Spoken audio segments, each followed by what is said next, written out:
My name is Adeola Adedewe. I'm the founder and CEO of Kredete. We are an autonomous financial infrastructure running stablecoin rails to move payments between developed markets and emerging markets. We are currently in over 50 plus markets across emerging markets, which is split between Africa and the Gulf, and we process a couple billions of dollars on an annualized basis. My life before Kredete is very interesting. People don't know this about me. I am born into a family of 5 boys, and we are in 3 categories: architecture, engineering, and finance and accounting. So we have more engineers, and I'm the only accountant across 5 boys. I grew up in a really loving home. I moved to the US for my bachelor's and master's in University of New York, where I did both my bachelor's and master's undergrad studies. Also, my life before Kredete was very big on music. So I used to play a lot of music, played in a couple of huge arenas in the US, played for a lot of Afrobeats artists that people know about. That's pretty much my life before Kredete. Then I worked for WeWork. I sold a business. And yes, so I've lived a couple lives before Kredete, but it's a very interesting one.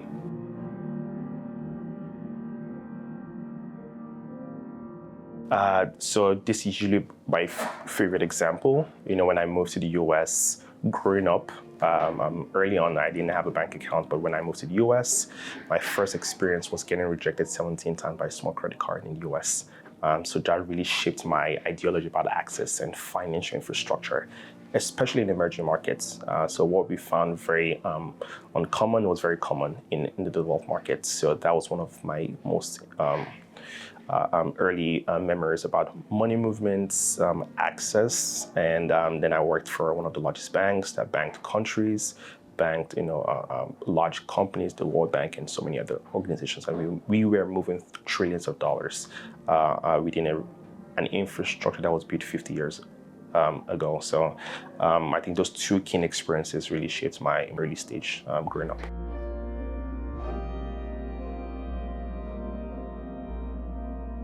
It was my problem because I faced it, right? I was a walking problem. I lived the problem. I experienced the problem. I heard about the problem every day. I had friends that had the problem. I had parents that had the problem, and I can give one use case. One of our earliest customers lived in the US 12 years and still had a 0 credit score because he bought everything cash down, right? So it's not the fact that he wasn't only invisible, he was unrecognized. So when we reported, the agencies probably thought that he was just there fresh, but he's been there for 12 years, right?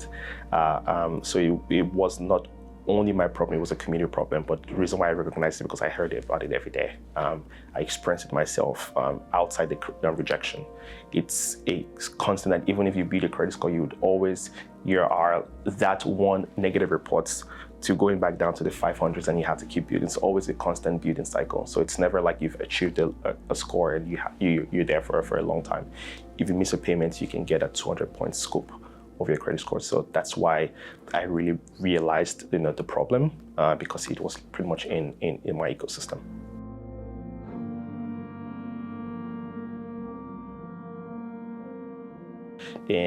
So I had angels, I had mentors that put in our first check. And right now, I think our first institutional check was Techstars, right? In Kredete, David Cohen and the team, Monica in Detroit, she wasn't just amazed by what we had built. I only had a white paper. Truthfully, we didn't have the infra layer at the time. It was just a white paper. It was an idea, and they backed us literally with a white paper. So Texas was our first institutional investor, and I think the second was one of our very good friends, Ali Madhavi, the managing partner at Blockchain Founders Fund. He flew all the way from Singapore to meet with me in New York, and meeting for about 30 minutes ended up becoming an 8-hour meeting. And yeah, he backed our pre-seed round.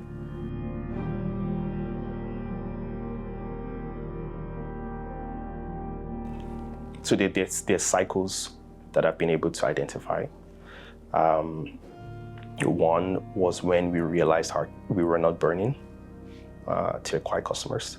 That was the first cycle because of how our strategy. The second cycle was the margins per payment, when we felt like the payments infrastructure itself was able to process $500 payments and $2.5 million payments at the same cost. And the third would be obviously revenue milestones. So those are various sections. I believe I call it proof of concept still, because we're still aggressive to get to PMF.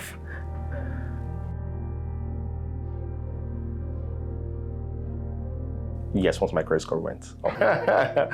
See, so I still use my product every day. So once my credit score went, I was like, we have something here.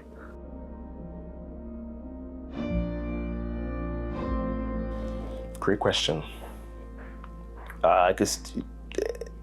Yes, I doubted the community's thought about the industry, because like I said, we knew that we were in a crowded space, so it created a lot of doubts initially, especially when you hear from investors that probably backed different cycles of companies in the same industry, and they pretty much have seen it all. So yes, I would say yes, for sure. There were doubts in those moments. But we just knew that the time for this infrastructure, right? Every 5 seconds we hear about stablecoins, and we were stablecoins, heavy even before social media first revenue in 2021 or so. Okay, and that gave you the confidence to say that you're on the right path. That's correct.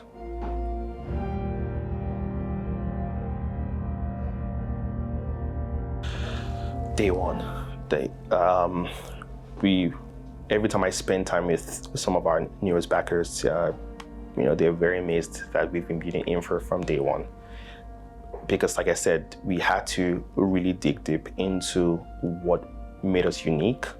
And I told my team, we cannot build hallucination, right? To truly win within the space, we have to build true innovation. We knew that there were clear winners in various segments, and we wanted to ensure that if we had to come into this market, it's still this untapped ecosystem and community, I think. And I would say that's one of the biggest things we see today, that I know that we've been building infra from day one, and now repeatedly, every single time we hit true limits on the not just cost, but the transaction volume. It's a huge testament on the infrastructure that we've built from day one, right? Some companies would have to raise $200 million and kind of have a 5-year team process to pivot, but to show that we've been building it, we're able to easily scale up the infra to acquire, much more larger clients. Okay, so is it worth it? I mean, knowing how complex it is? It was worth it because we started with compliance first. And that was also another approach that many people probably called me crazy initially, right? Crazy is a compliment. Let me say that. No, because when you have just raised 500K, you're applying for licenses, it's like, just get the growth, and people, you then raise, that's the Silicon Valley way, right? Just trying to get to the next level, and when you break things, you raise more capital for the next level. But first, for us to really stick, we needed to get licenses early on. So yes, truly worth it, yeah.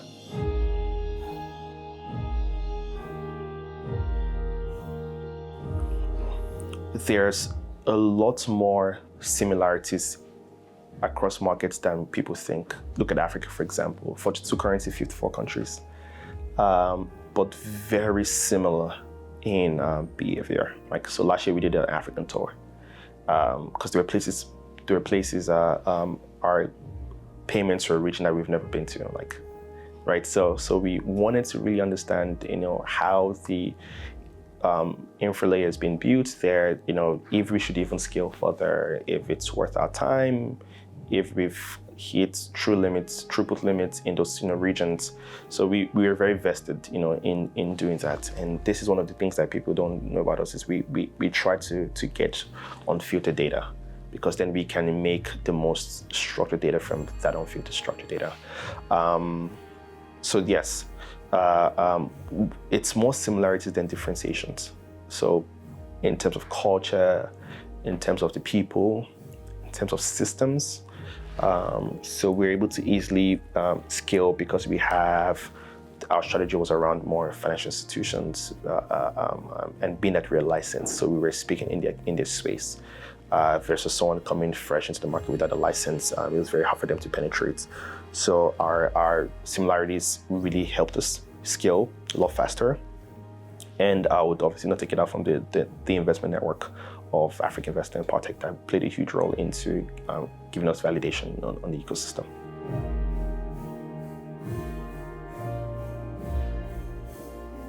You have to build from inward out in emerging markets. I think that's, outsiders think you can build from outward in, and that's the broadest response I can break it down in terms of the who runs the company, where is it located, why is it located there, where are you seeing demand, who's the local market team. So all of the structures really creates a successful company, and that can only be done from inward out versus outward in, and that's a big misconception, right?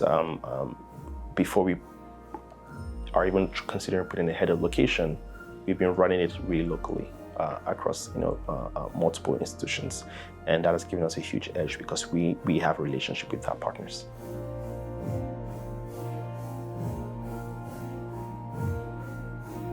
So with the unfiltered data, we're able to make useful decisions. So we don't make decisions based off feelings or emotions. When there are multiple demands, then we expand. When we have requests that can make quality revenues, then we expand. So there are inputs that we have internally that informs the reason for expansion. So that's how we make decisions, specifically all around the data. We're very data heavy, both engineers, products, everyone within the team. Operationally, are operators, so they have the ability to understand the data and why it works.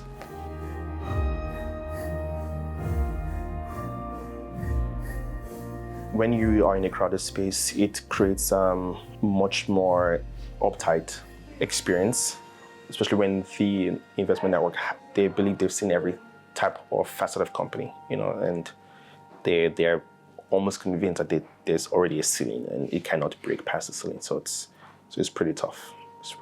But at the end of the day, I think it's with the new roles we're building on stablecoins, we're seeing huge adoption there, and also a lot of our agentic execution, puts us in a really great spot for capital raising too as well.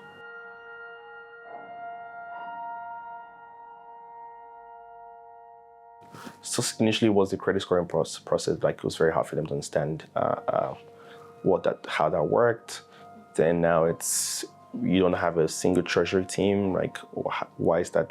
You can't scale this business without a treasury team, right? So those are some of the things that it's a nightmare for them because they've invested in businesses already that have treasury burdens, and then we don't, right?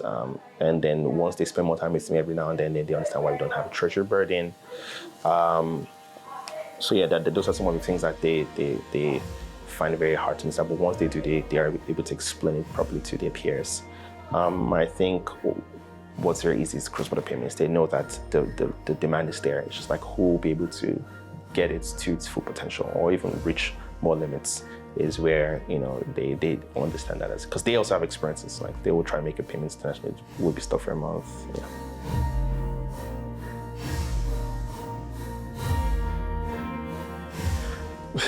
I think everyone wants to be their own boss, but what people don't know is you leave a 9 to 5 to work 9 to 9 or 9 to never.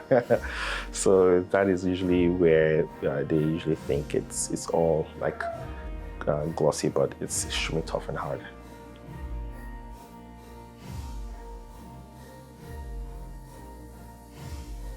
So I have a founding team.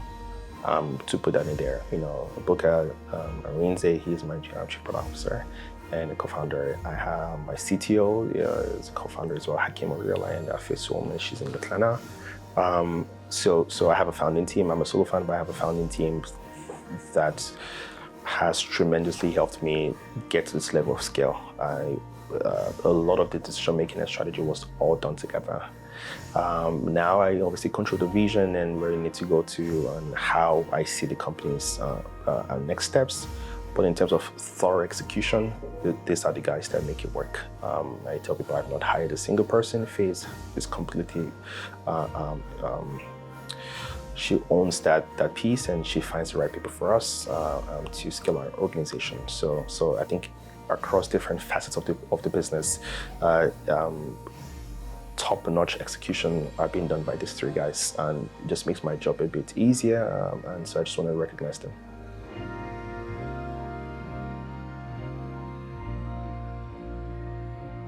Yet it's extremely lonely being an entrepreneur, a founder, because when ideas are being birthed, right, it's in multiple shapes, right? You either see something that was done, but not done well for the ecosystem,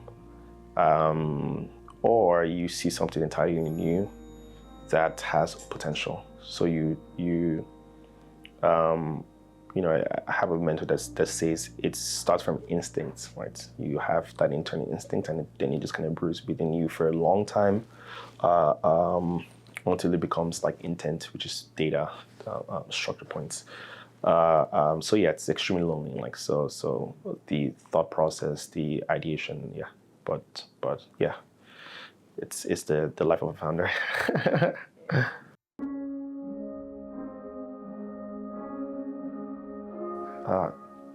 The journey as a founder, just the family time. I think that's the married, I have kids, so it takes a lot of family time for me, and I think that's the most precious one. You tend to miss a lot of special moments that cannot be recovered, right? So yeah.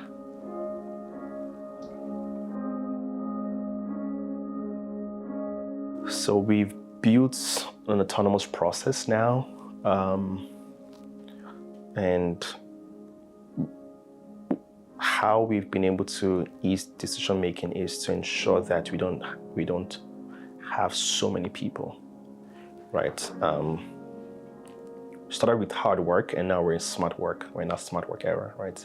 So utilizing a lot of AI on day-to-day work, so that way you can actually have more time to get what you need done, and you can take more personal time and sleep versus you doing a lot of stuff yourselves. So we've moved a lot from, like, in the engineering space, we've moved a lot from direct coding to prompt engineering and having the models code for you, so that way you can have more time to actually build a shorter roadmap and prototype. So that's the era we are now in, and we're seeing the speed and the value add, but it also has downsides on where do you want to focus on, because you're seeing so much upsides at the same time, which before would take months, if not a couple years. But you can see the couple years of work in a few months, and then you're like, which one do I want to sell first? So that's one of the things we've necessarily seen, and the decision-making process now has been streamlined to 3 people. So if it's not high priority, I don't know how to make it. So then we have a 3 tier leadership, and we're trying to make this the goal, probably bring it down. So if I'm not the one making a decision, someone else is making a decision, and trying to we don't get rid of that high process. And I think a founder that said probably the same thing was Jack Dorsey. He's trying to streamline his process from 5 to 3, and I think we're at 3, so we're fine.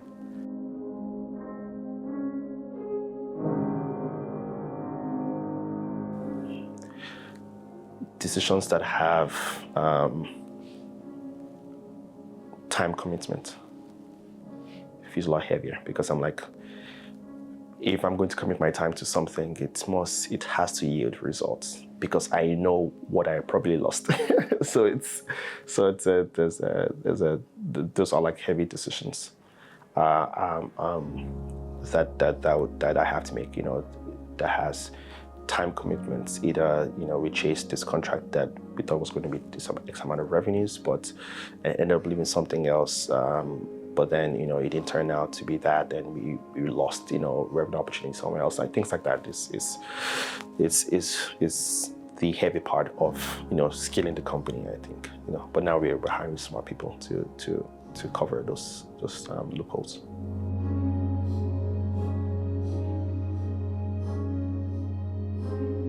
It's just the potential of the business. We're seeing it. And it's just taking a lot of brain powder for me right now because things that would have taken us like months to brew, we can now do it in a few weeks, and now we have a stack of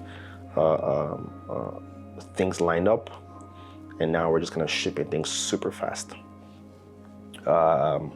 So that's what's taking a lot of brain powder for me at the moment.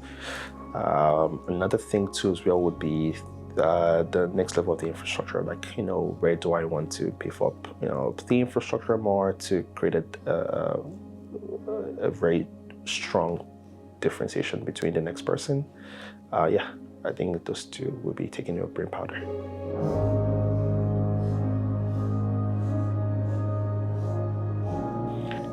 It requires that I monitor this ambition and also not necessarily slip away from the core mission, right, of the business, which is short term, to ensure that we're not far away from where we need to be, to ensure that as we make structural changes on a lot of new iterations, we are still very much on the same path to providing access, either for consumer business or financial institution.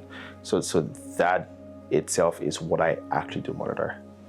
And I've been able to come up with creative outputs that isn't just tied to metrics.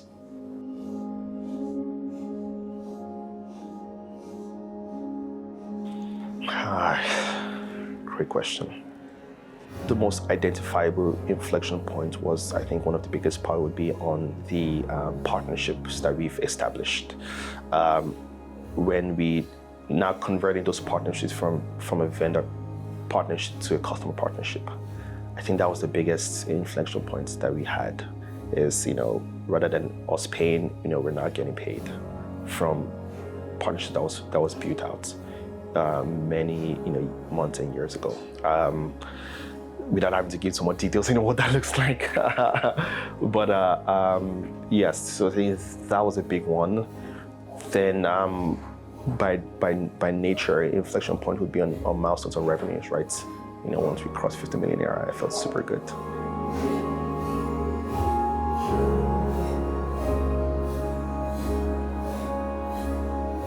It will reduce almost fractionally the cost of how payments is made on traditional rails.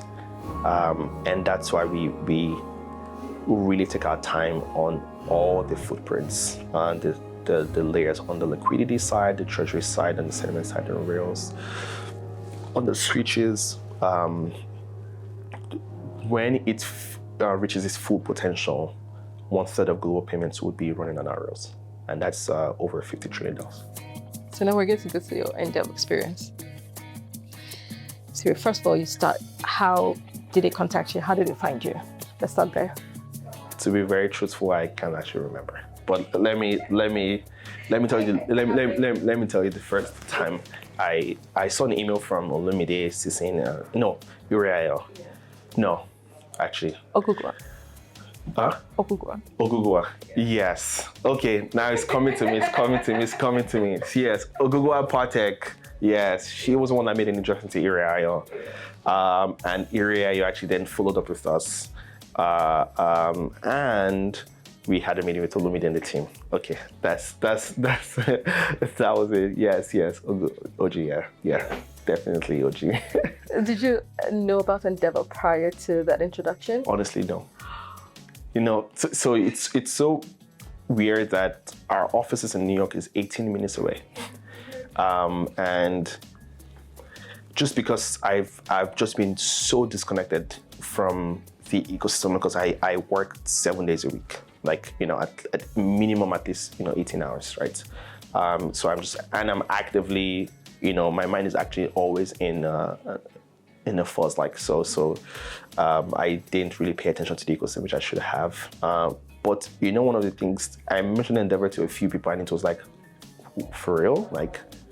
They're a global community, and I was like, okay, cool. I think I'll do the work to get in there. Yeah. Okay, so what made you decide to go through the selection process? I spoke to a few founders, and they both said the same thing. It's a network you want to be part of. So that's the first thing. Second thing was I spoke to the community of VCs, and they also respect the network you've built together. So that's why we decided to take a few moments from our time to go through the lengthy process. So how would you describe your experience from start to finish? So it's an amazing experience. The team, fantastic. Irayo, Daring, Olumide, Isabel, everyone, Margaret, they're all amazing. They're very patient with me. I was very unresponsive many times, not once, and Olumide was very patient. Darren was very patient. I chose customers over you guys multiple times, so I'll be in customer meetings and I'll be late sometimes, and they were very patient. So my experience was phenomenal. And I'm not trying to say this because they will probably see this, but it's one of those things that made me want to put in the work. They were very patient with me, and I was able to put in the work to get it to the finish line. So at each stage, right, because it was several stages, what value did you take away? When you build a business and you're raising capital, or you're raising money from an external organization, or you want to be in partnership with an external organization, it's usually investors that probably have an idea, or they've invested in a business and they had some data from that business. Very rarely would you have entrepreneurs doing the questions. So it was very technical, insightful questions. So that's one value add I took away. It was like, speak to more entrepreneurs. Within your space, speak to more peers. The ones that are ahead of you, the ones, on the same phase with you, you would get a different perspective on how they operate their own business. And you can learn one or two things. Okay, so was there any moment during the process that challenged your thinking? Yes, during the ISPO, for sure. For sure, during the ISPO was. And I think it's because we operate in multiple markets. They gave me a very diverse, group of people to speak to, and it questioned, I thought about new regions and how we want to approach those regions. So definitely, for sure, during the ISP, it questioned our thinking a lot. So what do you think having access to a network like Endeavor is going to change in practice for you? It's fresh, so I'll say what I'm hoping for it, to do. It would be one, have a peer network that I can rely on. Two, having a community of people that understand what it is to be a founder and be empathetic for founders and be there for founders when they need it most. So I think those are two of the things that I would love to take out of the community. My name is Olumide Onokoya, and I'm an associate on the Entrepreneur Experience team, or EX as we like to call it, here at Endeavor Nigeria. Okay, so you work closely with Adeola throughout the process. What was the first moment you thought that what he's building is different? I would say that was during the introduction that we had, thanks to one of the investors in our network. So he came on the call and he explained how he was an immigrant to the US. And when he was trying to open an account and get a credit card, he was declined about 17 times. And that is essentially what spurred him on to building credit. And the way he explained it was, there's a lot of remittance activity that goes on within the immigrant community. And he just thought this would be a perfect way to help people build their credit scores. So what Kredete essentially then did was it would report remittance activity as on-time payments to the credit bureaus, thus helping people build up their credit scores. And within about 3 to 6 months, people were reporting 15 to 50 point increases on their credit score. So that was essentially the light bulb moment for me, that this is quite different to what others in the markets are doing. So tell us about the Endeavor selection process. So the way the process works is you are either recommended by one of our other entrepreneurs in the network, one of the investors that we have in our network, or a board member. And then we then take the call. We do our own due diligence, initial due diligence on the company and the founder. Then if we're interested and we see that there's a fit between what you're doing and the kind of entrepreneurs that we're looking for, high impact, high growth entrepreneurs, then we ask for an introduction and an official call with you. And depending on how that call goes, if it goes well and we like more of what we've heard from you and you validate a lot of the research that we found, we will then go onto a series of 2 or 3 conversations, depending on how it's on a need basis. So depending on how necessary we think it is, we'll organize between 2 and 3 conversations with some of our global mentors just to interrogate more about your business and learn about the business. After those conversations, we then have something called a local selection panel, where you face a panel of mentors on a local level. So that could be either African or Nigerian, and they will just interrogate the business a bit more. Should you scale through that phase, you then move on to the international selection panel, which is where your business would be stripped down to the bones. And you will then have to answer a lot of questions, thinking on a more global and strategic view, especially with the future in mind, on how did you plan on growing and scaling the business? What have you done so far? What has worked? What hasn't worked? And how do you plan on mitigating any incoming risks to your business? Why do you think Endeavor takes the time to put founders through this rigorous multi-selection process? So I would say it is twofold. The first is for the founders to find true value within the interactions that they have at every stage. So that would be from the conversations that they initially have with the mentors, to the regional selection, the local selection panel, to the international selection panel. So every stage is designed for you to get some form of value and feedback that you can then take to grow and scale your business. So that is one. And then the second reason is that due diligence on great companies, it takes time. That's just the way to look at it. Because they've been running for a period of time and they've done a lot to achieve a lot, we need to verify a number of things, from the model that you are running, to you yourself as a founder and your team, and to if you are truly what we call an inflection point, meaning that should you come into the network, we can help you to 10x your business just by the connections that you'll be able to make for you. So I'll say those are the 2 reasons. That number one, we want to make sure that we're curating value for you at each and every stage of the selection journey. And number 2 is because due diligence just takes time, and we need to make sure that we're getting the right founders into the network. Do you think the Endeavor selection process, due diligence, is different from what investors would typically do when they're about to invest in a company? I would say it is, yes, it is slightly different. Investors heavily focus on the potential for return. So that then naturally leads to focusing on the model that you're operating as well as your metrics at that point in time. But because Endeavor is a network for by and of high impact entrepreneurs, we also need to look at you yourself as a founder. What is your track record as an entrepreneur? Is this your second time founding a business? Now, we're not necessarily saying that if it's your second time and the first business wasn't so successful that you won't get into the network, but we need to make sure that you put your all into that first business before deciding to pivot to a second business. So I would say the difference then comes in where there's more of an equal focus on the founder, because for us, the founder that is executing is just as important as the model that has been set as the foundational cornerstone for the business. Okay, so strong candidates are usually challenged the most. Where was credit pushed hardest during the process? I would say that was during the international selection panel, or ISP as we call it, because that is a more global view of your business, and you're speaking to top business leaders.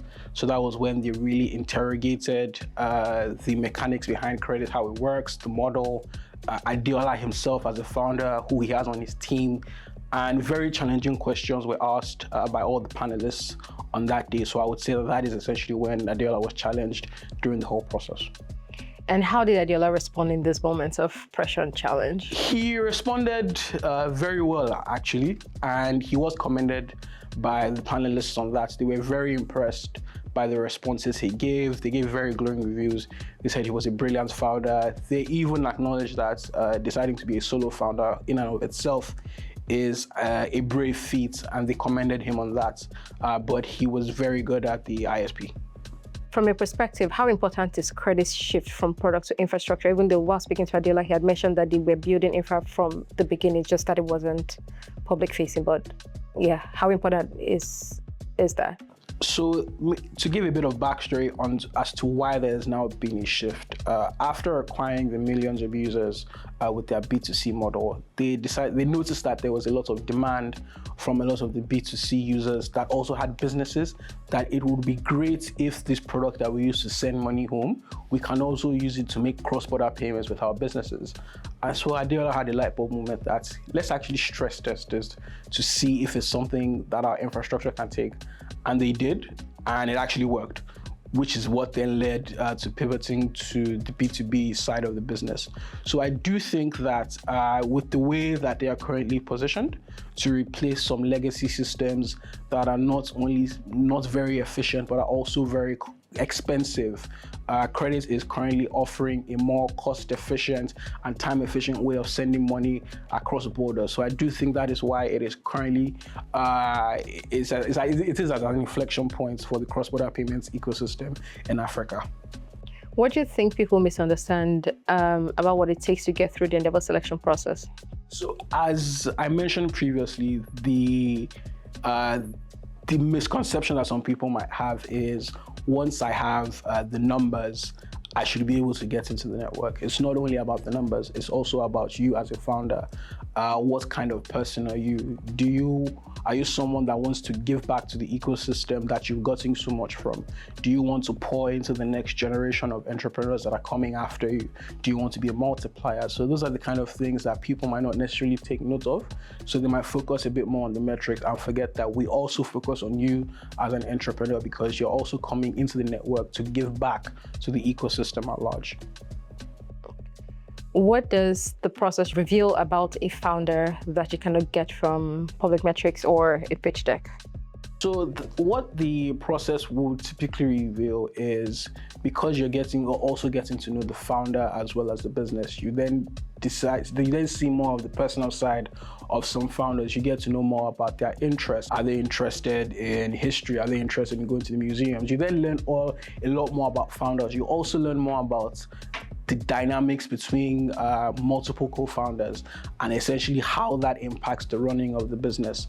So that is essentially what I would say that reveals in the process. This was your first ISP, first candidate through ISP. What did this experience change in how you evaluate founders?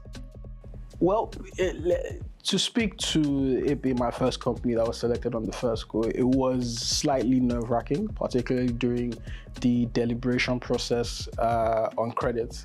It's like when you go for an interview and then you're asked to present your assessments. That's essentially how it was, because you're being graded on the work that you have done so far.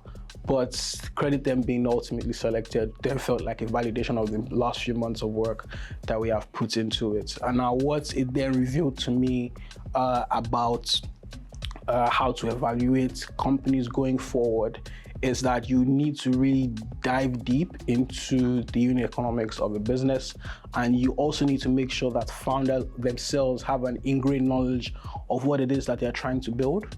Are they trying to transform any systems, and how essentially is their company going to transform the ecosystem that they're playing in? From a perspective, why is this the right time for Credit to be part of the Endeavor Network?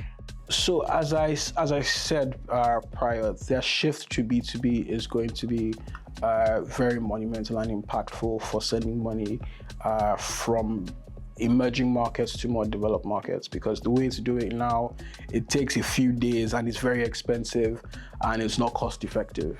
Now, Kredete is bringing a whole new system, truly being a disruptor, where they're going to allow businesses here in Nigeria to transfer money to other businesses in America, that the business will be able to receive the money in seconds. Now, if you are in Nigeria and you know how sending money from your bank to one bank essentially takes 30 seconds. You might not be used to that if you're in more developed economies like the USA. So I do think that giving businesses that infrastructure to send money from one business to the other across borders at a very cost-effective rate is going to be very game-changing for the African payments ecosystem. My name is Adeola Adedewe. I'm the MD and CEO of Endeavor Nigeria. At Endeavor, you're selecting the founder as much as a company. What did you see in Adeola that suggested that he could build at a truly global scale? So with Adeola, he had a rare mix of vision, tenacity, executing seamlessly, was able to attract talent. So his team's not that big. Yeah, he's got the talent he needs to actually execute what he's doing. And his actual awareness of his competitive advantage. So having seen multiple high growth founders, are there specific patterns you look for that were evident in Adeola? I think just going back to that, I think evident with Adeola is having a clear vision of what the problem is, a clear vision of how to solve the problem, the ability to pivot if was required, being coachable, adaptable. Those were things that we saw in Adeola that were quite similar to other high impact entrepreneurs that we support. So what about the timing of Kredete stood out now? Like, why is this an inflection point for Kredete to be part of the Endeavor network? So I'll say there were two elements for me. Where Kredete is right now, the partnerships he needs, the talent he needs, the investors he needs, the strategic connections he needs, are things that will be accessible to him by being in the network. He's also pivoting, or should I say expanding from B2C to B2B. And I think he would require our support, especially mentorship, just to help him navigate through that, should I say, that inflection point. So Endeavor the Endeavor selection process is known to be rigorous.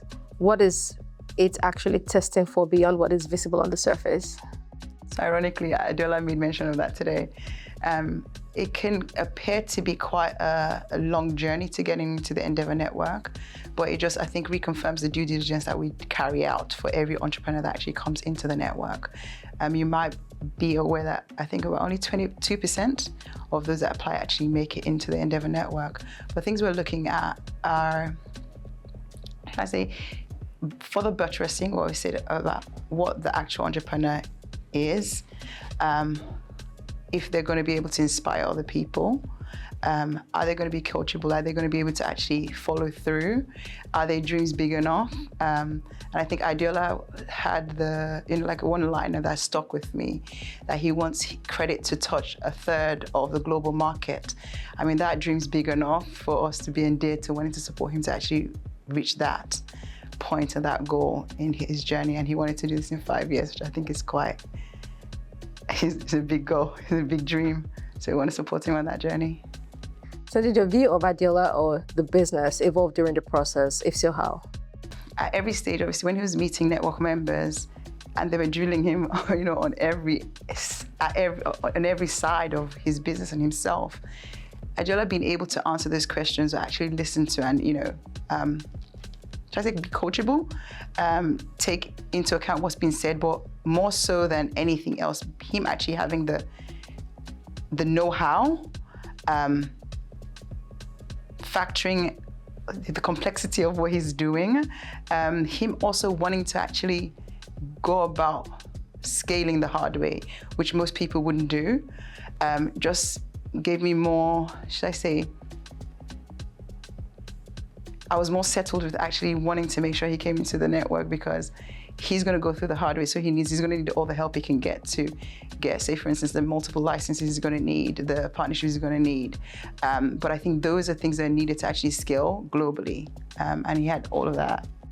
So beyond mentorship as a concept, what does Endeavor tangibly unlock for a founder at this stage?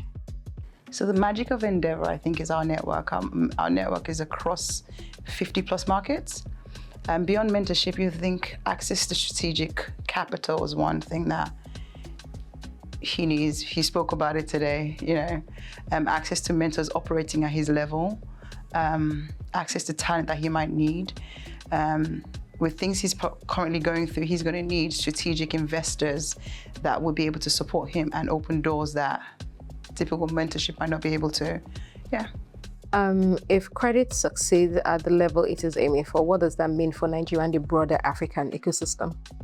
I think Kredete is solving for a lot of inefficiencies in global commerce. When Adeola does solve this or gets to the point of solving it, I think it will put Nigeria, Kredete, Adeola on the map as a financial institutional, should I say, innovator? Because what he's solving is actually he's solving inefficiencies in that space, and he's doing it at a huge scale, almost like breaking the status quo in traditional, institutional, old school traditional businesses. So I think it'll be awesome for us. It'll be awesome for Kredete. It'll be awesome for him. It'll be awesome for Nigeria and Africa. How do you see Adeola contributing back to the ecosystem over time and unlocking his multiplier effect? So I think with his multiplier effect, Adeola is a perfect candidate for inspiring the next generation. I think Adeola will have the opportunity to also mentor other people, mentor his peers as well. I think Adeola will be open to paying it forward and also investing in up and coming. And not when I say investing, I don't just mean capital-wise. I mean with your time, with your experience. And I think the platform will give him that opportunity to do, and I think he will actually do that. And that's what we look for when we're looking at for Endeavor entrepreneurs. If a founder is unsure whether to go through the Endeavor selection process, what would you tell them that they wouldn't hear anywhere else? So I know that we hear that the process can be long and it can be quite, it's quite a long process. But I say, at every stage during the Endeavor journey into coming to the Endeavor network, you unlock value that you probably didn't even know existed. You can speak to other EEs that are part of the network and just ask them what the experience has been like for them. And then they will be able to tell you about the transformational power of Endeavor and the power of the network that it holds. So I do think just try. You can also reach out to any of the EX team members, and they will then be able to speak to you and then see if your business is a fit for the network. Even if it's not a fit, we have other programs for companies that we can put you through, then to then place you on the path of being Endeavor ready. If you're building something that's scalable and you think you're going to make a change in your ecosystem and the globe, Endeavor is the place for you.